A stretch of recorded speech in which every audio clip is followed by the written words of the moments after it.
के बाद आप सभी का एक बार फिर से स्वागत है। मैं हूं रत्ना और आप देख रहे हैं केकेडी न्यूज। वक्त हो चुका है 3 बजे की 3 बड़ी खबर का।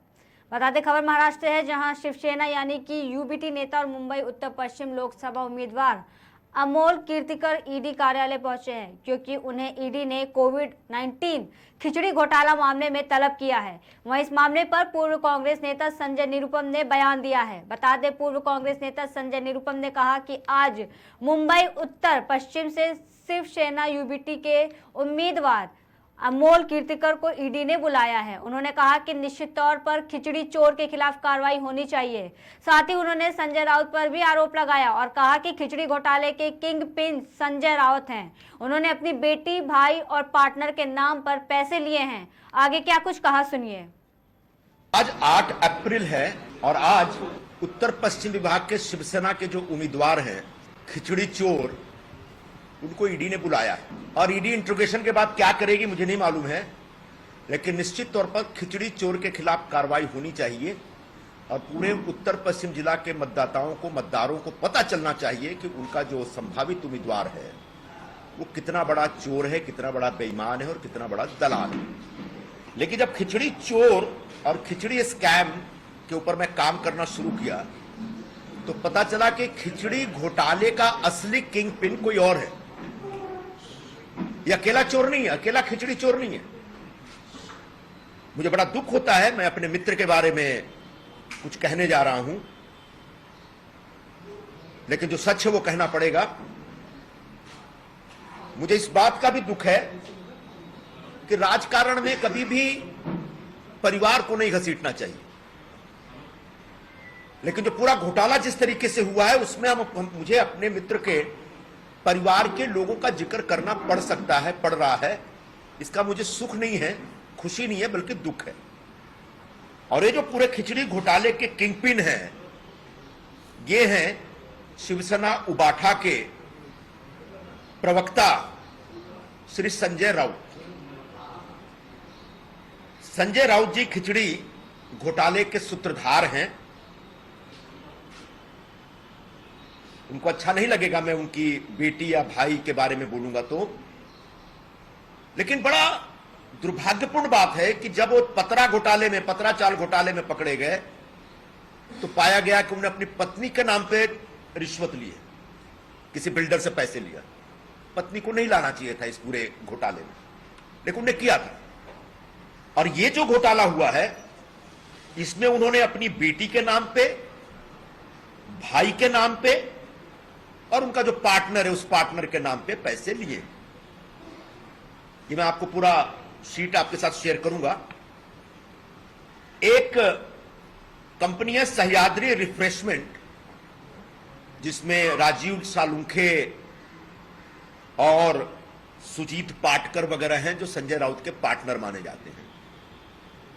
उस कंपनी को 6 करोड़ 37 लाख रुपए की खिचड़ी सप्लाई करने का कॉन्ट्रैक्ट मिला था कोविड के जमाने में।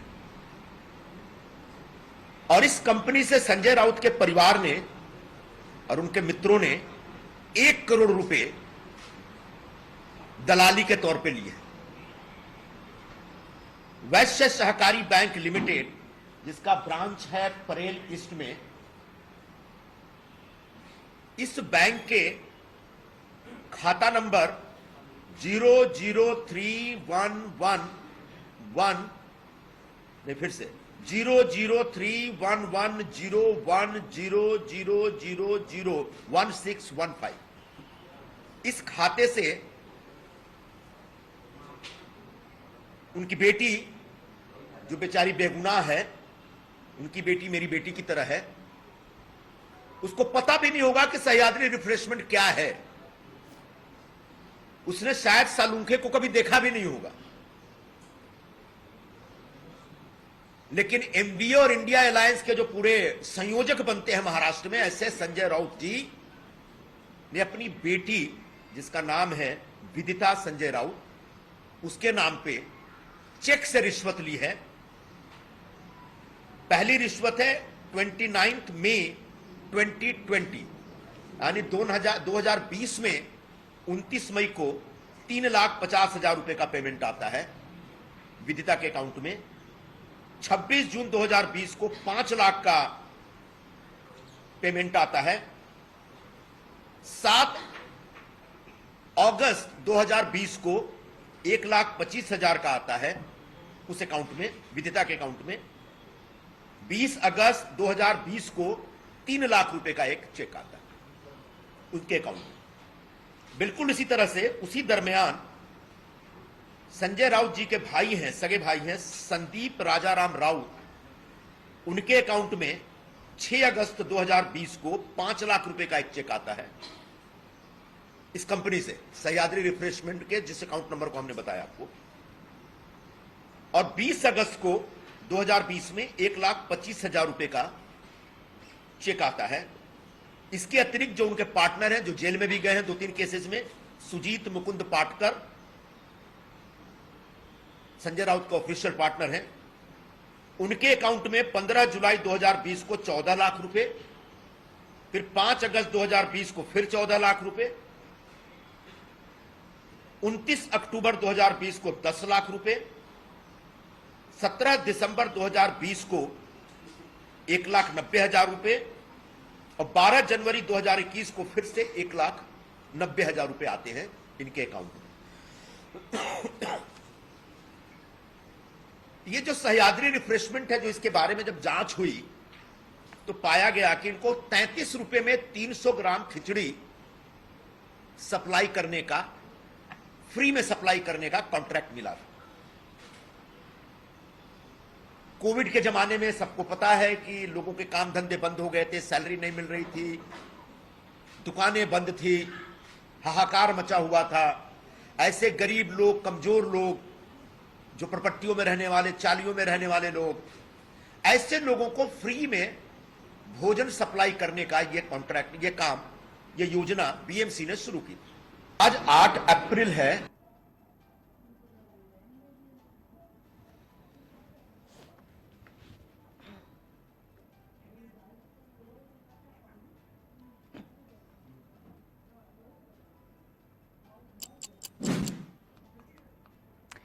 अगली खबर की ओर रुख करते हैं। बता दें, लोकसभा चुनाव से पहले भाजपा कोई कसर छोड़ना नहीं चाहती है और इसीलिए पार्टी का हर नेता और कार्यकर्ता जनता को लुभाने में लगा हुआ है। साथ ही विपक्ष की कमियों को भी गिनाने का कोई मौका नहीं छोड़ रहे हैं। हम बात कर रहे हैं पार्टी के बड़े और चर्चित चेहरे मंत्री अनुराग ठाकुर, राष्ट्रीय अध्यक्ष जेपी नड्डा और भाजपा नेता मनोज तिवारी सभी मिलकर रैली कर रहे हैं और जनता को लुभाने की तैयारी कर रहे हैं। इसी क्रम में केंद्रीय मंत्री अनुराग ठाकुर ने एक बयान दिया है और कहा है कि ये प्रधानमंत्री नरेंद्र मोदी का तमिलनाडु के लोगों के प्रति प्यार है कि वो राज्य की प्रगति के लिए बार बार यहां आते हैं। उन्होंने कहा कि प्रधानमंत्री मोदी के दौरे के विरोध में राज्य के मुख्यमंत्री का बयान दुखद है। राज्य के लोग प्रधानमंत्री से प्यार करते हैं। साथ ही उन्होंने सवाल भी उठाया कि कांग्रेस पार्टी द्वारा श्रीलंका को दिए गए कच्चा तीवू द्वीप के मुद्दे पर डीएमके चुप क्यों है? क्या वो देश का एक हिस्सा श्रीलंका को देने के पक्ष में है? वहीं उन्होंने ये भी कहा है कि डीएमके प्रधानमंत्री मोदी के दौरे का विरोध आखिर क्यों कर रही है, क्योंकि वो जानते हैं कि लोग भाजपा के पक्ष में वोट करना चाहते हैं।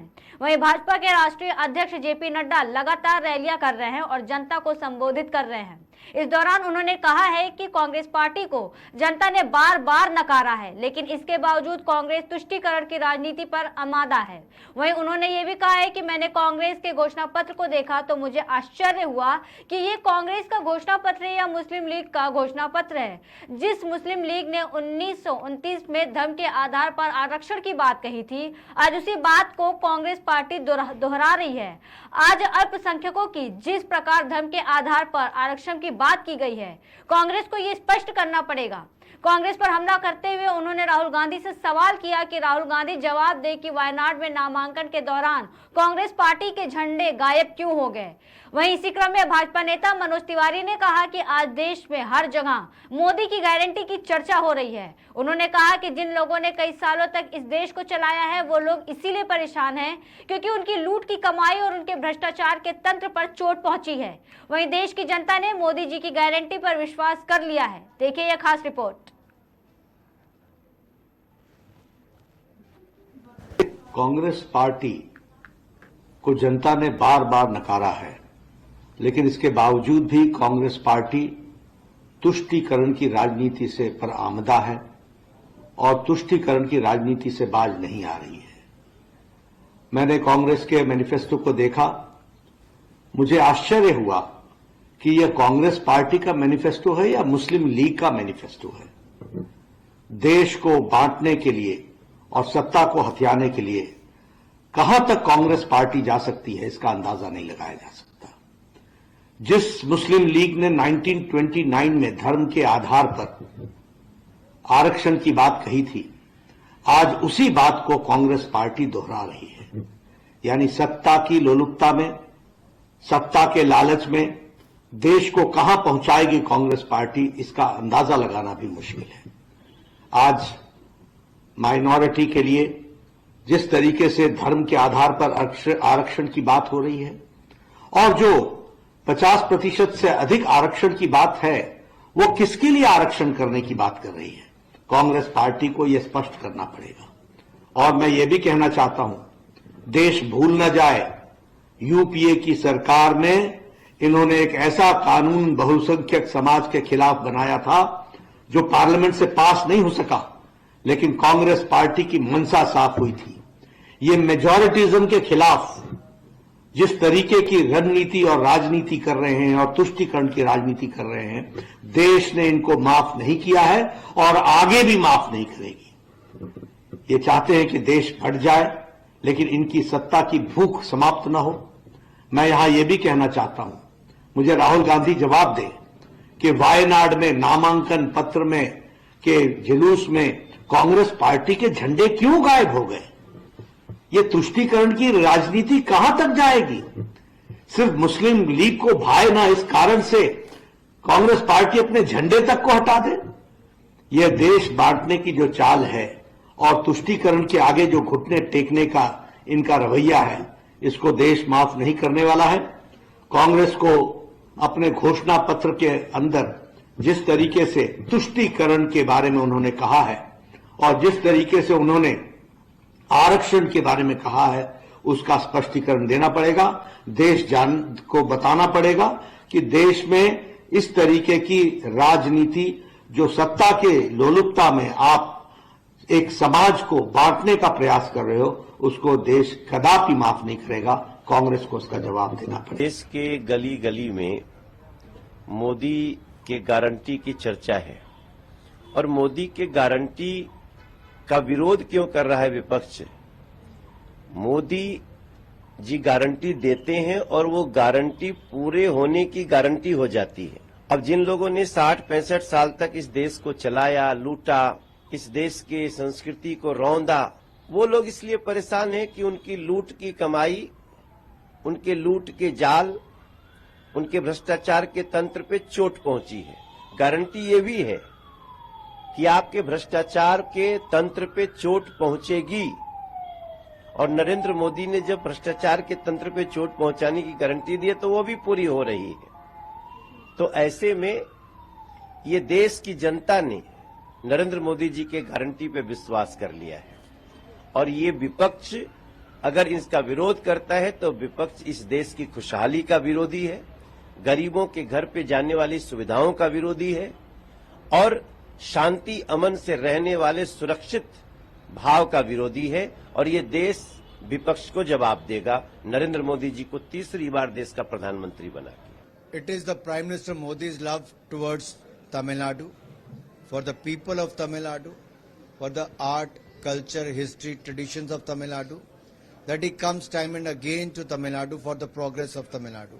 It is very sad to hear the statement of Tamil Nadu Chief Minister, who is objecting to the Prime Minister's visit to the state of Tamil Nadu. Let me say here, people of Tamil Nadu loves Prime Minister Modi, and Prime Minister Modi loves the people of Tamil Nadu.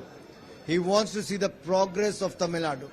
Why DMK is silent on the issue of Kachativu Island given by the Congress party? Why is he silent? Is he okay with giving away one part of the country to Sri Lanka? Why are they silent? Does he agree with the decision of the Congress party? Why are they mum? On one hand, they talk about the Tamilian glory. On the other hand, they are silent on the issue of Kachativu Island. Whereas the Prime Minister Modi, he was the one who, on the inauguration of the new parliament building, installed the Sangol there, took the people from the state of Tamil Nadu who gave the blessings there. Also, in most of the speeches, Prime Minister Modi, quote from the great poet and philosopher Thiruvalluvar's poems. Here's the Prime Minister who acknowledges the Tamil language, the Tamil culture, the Tamil traditions, and the progress of Tamil Nadu. When the time came to give the 44th Chess Olympiad, we gave it to the state of Tamil Nadu. When it came the time to allocate, we gave the Khelo India Youth Games to Tamil Nadu. When it came to the visit of Xi Jinping, we picked up the state of Tamil Nadu. When it comes to the investment, we pick up the state of Tamil Nadu. Why is the DMK opposing the Prime Minister visit to Tamil Nadu? Because they know that the people wants to vote in the favor of BJP, and BJP and allies are going to create a history in the state of Tamil Nadu this year. In 2014, after 30 years, if any political party got the majority, it was the BJP, 282 seats. In 2019, we improved our tally to 303, and 2024, we are going to cross the 400 mark. If you remember, last time BJP won 303 seats, and in 72 seats, BJP was at number 2 position. So we have set a target of 370 seats for BJP, and I'm sure we're going to achieve that, and 400 seats for NDA. And I'm sure the state of Tamil Nadu and the southern region is going to play a very important role, and we are going to create a history and win the maximum seats ever in the last so many years in the southern region as well.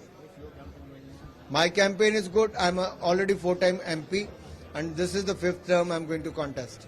Congress party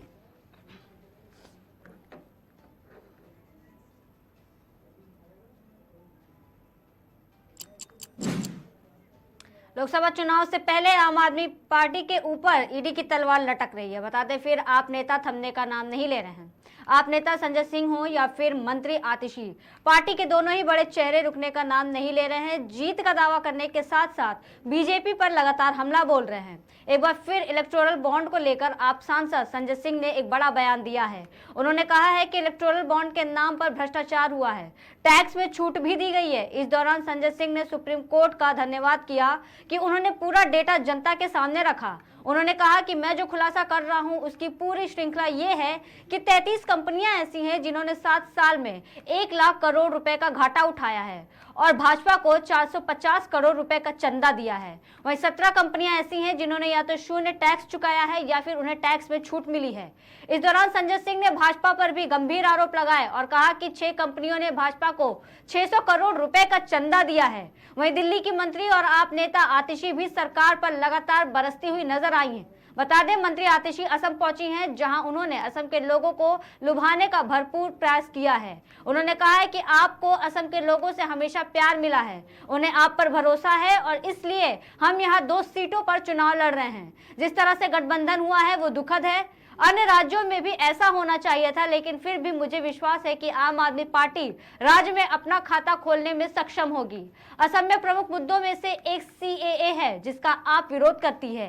इस दौरान आतिशी ने सरकार पर कई सवाल भी उठाए। उन्होंने कहा कि सरकार अपने देश के लोगों को नौकरी और घर नहीं दे सकती तो दूसरे देश के लोगों को नागरिकता, नौकरी और घर क्यों देगी? हमारी भाषा और संस्कृति का क्या होगा? देखिए ये खास रिपोर्ट।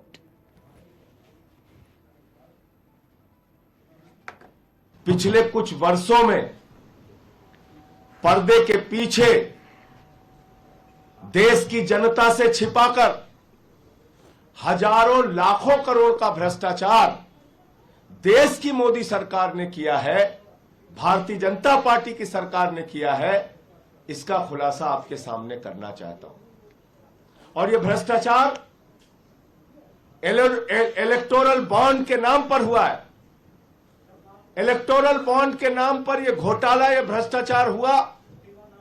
नियमों का बदलाव किया गया, हजारों करोड़ की टैक्स की छूट दी गई।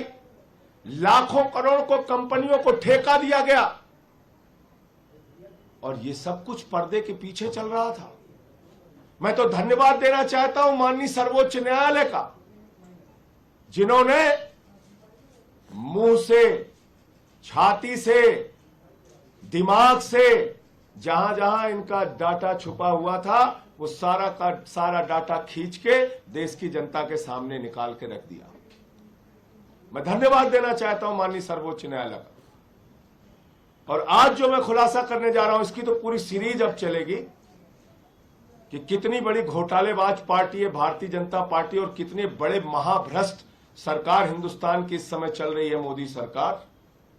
मैं एक एक करके खुलासा कर रहा हूं। 33 कंपनियां ऐसी हैं जिनको 7 साल में 1 लाख करोड़ रुपए का घाटा हुआ। 33 इनको पिछले 7 वर्षों में 1 लाख करोड़ रुपए का घाटा हुआ, 1 लाख करोड़ रुपए का। और इन कंपनियों ने बीजेपी को 450 करोड़ रुपए का चंदा दिया है। दूसरी कैटेगरी है 17 कंपनियां ऐसी हैं इसमें, इन 33 कंपनियों में, जिन्होंने या तो 0 टैक्स दिया है या उनको टैक्स में रिबेट मिला है, माइनस टैक्स है। 6 कंपनियां ऐसी हैं, 6 कंपनी ऐसी हैं जिन्होंने भारतीय जनता पार्टी को 600 करोड़ रुपए चंदा दिया है। कितना चंदा दिया है? 600 करोड़ रुपए। और इसमें एक कंपनी ऐसी है जिसने अपने प्रॉफिट से 3 गुना ज्यादा चंदा दिया है। यानी कंपनी का जो मुनाफा है उसके मुनाफे से 3 गुना ज्यादा चंदा दिया है। कितने बड़े हृदय की कंपनी है देखिए। उसका बेचारे का मुनाफा ही नहीं हुआ, लेकिन मुनाफा नहीं होने के बावजूद उसने 3 गुना ज्यादा चंदा दिया है। दूसरी कंपनी ऐसी है, ये तो और मजेदार है, इसमें एक कंपनी ऐसी है जिसने अपने मुनाफे का 93 गुना ज्यादा चंदा दिया है। एक कंपनी तो मैंने बताया जिसने अपने मुनाफे का 3 गुना ज्यादा चंदा दिया है। दूसरी कंपनी ऐसी है जिसने अपने मुनाफे का 93 गुना ज्यादा, 93 टाइम्स मोर, 93 गुना ज्यादा चंदा दिया है। और 3 कंपनियां ऐसी हैं जिन्होंने 28 करोड़ रुपए का चंदा दिया है और 0 टैक्स पे किया है, 0 टैक्स। देखिए, आसाम के लोगों से आम आदमी पार्टी को हमेशा बहुत प्यार मिला है। चाहे गुवाहाटी में हुए म्युनिसिपल इलेक्शन में हो, चाहे पहले आसाम के अलग अलग हिस्से में म्युनिसिपल इलेक्शन में हो, आसाम के लोग आम आदमी पार्टी से पर भरोसा करते हैं। और इस बार यहाँ पे हम 2 लोकसभा सीट्स लड़ रहे हैं और मुझे पूरा भरोसा है कि जिस तरह म्युनिसिपल इलेक्शंस में भी आसाम के लोगों ने हमें अपना प्यार दिया, अपना आशीर्वाद दिया, उसी तरह से आने वाले समय में अच्छे स्कूल्स के लिए, अच्छे हॉस्पिटल्स के लिए, चाय बागानों के लोगों के लिए ज्यादा अधिकार के लिए आसाम के लोग आम आदमी पार्टी को। मैडम, ऑपोजिशन का जो अलायंस था देखा गया है भारत भर में विभिन्न जगहों पे है, लेकिन आसाम में जो है कांग्रेस के कैंडिडेट भी जो है चुनाव लड़ रहे हैं उसी जगह से जहां पे आप क्या मानते हैं पार्टी का कैंडिडेट। हाँ, ये थोड़ा दुख की बात है। ये दुख की बात है कि जब देश भर में अलायंस हो गया ऑपोजिशन पार्टीज में, तो आसाम में भी होता तो अच्छा रहता। और लेकिन फिर भी मुझे पूरा भरोसा है कि जिस मजबूती से हमारे दोनों लोकसभा के कैंडिडेट्स अपना चुनाव लड़ रहे हैं, इस बार आसाम में लोकसभा के चुनाव में आम आदमी पार्टी का खाता जरूर खुलेगा। मैडम, क्या मुद्दा होगा आसाम में, खासतौर पे आपका क्या मुद्दा होगा? मेरे हिसाब से 3 या 4 महत्वपूर्ण मुद्दे हैं। सबसे पहली बात, जो आम आदमी पार्टी का हमेशा से ही सबसे बड़ा पॉलिटिकल एजेंडा रहा है, वो हाई क्वालिटी स्कूल्स का रहा है। आप आसाम में देखिए, पिछले कुछ सालों में 8,000 से ज्यादा स्कूल बंद हो गए हैं। कहते हैं कि सरकारी स्कूल में बच्चे नहीं आते। क्यों नहीं आते सरकारी स्कूल में बच्चे? इसलिए नहीं आते हैं क्योंकि सरकारी स्कूलों का इतना बुरा हाल है। आप अस्पतालों में जाइए, आप हेल्थ सेंटर्स में जाइए, वहां पे दवाइयां नहीं है, डॉक्टर नहीं है, वहां पे हार्ट ठीक नहीं। नंबर तीसरा जो इंपॉर्टेंट मुद्दा है वो चाय बागान में काम करने वाले लोगों के अधिकारों का है, उनकी मिनिमम वेज का है। आज भी वहां पर चाय बागान में 250 रुपए महीने, 250 रुपए दिन के आधार पे पेमेंट होता है। आप दिल्ली में देखिए, दिल्ली की देश के हिसाब से हाईएस्ट मिनिमम वेज है। जब अरविंद केजरीवाल जी की सरकार मिनिमम वेज बढ़ा रहे थे तो बीजेपी ने इतना विरोध किया, एलजी साहब ने इतना विरोध किया, हाई कोर्ट तक गया, सुप्रीम कोर्ट तक गया, लेकिन लड़ झगड़ के दिल्ली में हमने मिनिमम वेज बढ़ाया है। उसी तरह से आसाम में भी मिनिमम वेज चाय बागान के वर्कर्स के लिए बढ़ाया जाएगा। और चौथा जो एक बहुत महत्वपूर्ण एजेंडा है आसाम के लिए, आम आदमी पार्टी सीएए का पुरजोर विरोध करती है। जब हम अपने देश के लोगों को नौकरियां नहीं दे पाते हैं, घर नहीं दे पाते हैं, तो क्यों हम बाहर से आए लोगों को पहले हम नागरिकता दे रहे हैं, घर दे रहे हैं, नौकरियां देने की बात कर रहे हैं? हमारे कल्चर का क्या होगा, हमारी भाषा का क्या होगा?